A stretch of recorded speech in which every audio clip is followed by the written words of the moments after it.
ngathi ndingarumbithi yena osigcinayo iya notichengeta nguwa dzose. haleluya Amen. enginethemba ngakho ukuthi namhlanje uNkulunkulu ube nathi usuku lonke Chandinoziva kuti Mwari ava nesu haleluya Amen. ngoba kunezambulo nokuti nezibonakaliso ezishiwo phakathi kwethu pane namhlanje zvizaruro zvataurwa ezifakazela nhasi ukuba khona kaNkulunkulu zvinopupurira nothando kuva lwakhe kuthi kwaMwari. haleluya Amen. niyabona uthando lukaNkulunkulu Ndinoona rudo rwaMwari Baba. ya manje masihlale njalo othandweni lakhe Ngatigare nguva dzose murudo rwake. Afrika yedu tigare maari Sihlale tirege kuye kubva kuna Jesu singasuki kuJesu.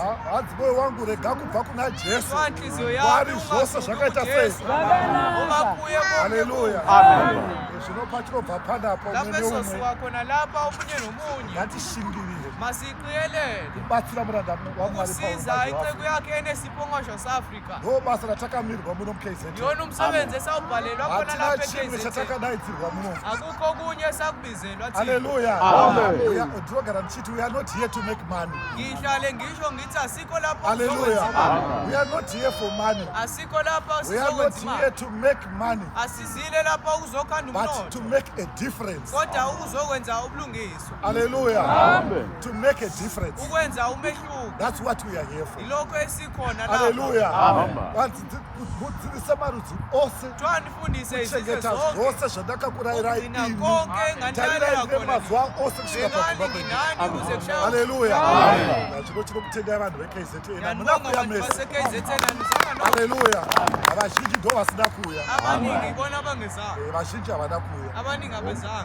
vamwe vabatwawo nezvavabata Abanye babanje lokho ababambile. asanzi inodya ndo iri muzasi Kodwa kuthiwa edla haleluya iyona esezantsi. zvamaona panapa zvoonekwa nangasiri Lokho onikutholela lapha akutholwa maro ukuthi ongekho pafadzo lapha. awanikwa nevabva Joburg Ibusiso ezithola abantu awanikwi nevari abasuke muno eJoburg. muKZN vasina kuya pano Abatholakali ngabantu Afrika base-KZN yedu ababambile. haleluya kuti akuisa ngoni mwari werugara kuchengetei uNkulunkulu anigcine, akuropafadzi anibusise, agare nemafambe neni ahlale nani ahambe nani. kupinda nekubuda Ungena akuropafadzi nokuphuma ukunibusisa. Afrika yedu Amen. pfugamai Kani tigamuchirei samukela umuzi. Ngathi ndingarumbithi yena osigcinayo iya notichengeta nguva dzose. haleluya Amen. enginethemba ngakho ukuthi namhlanje uNkulunkulu ube nathi usuku lonke Chandinoziva kuti Mwari ava nesu haleluya nhasi Amen. ngoba kunezambulo nokuti nezibonakaliso ezishiwo phakathi kwethu pane namhlanje zvizaruro zvataurwa ezifakazela nhasi ukuba khona kaNkulunkulu zvinopupurira nothando kuva lwakhe kuthi kwaMwari. haleluya Amen. niyabona uthando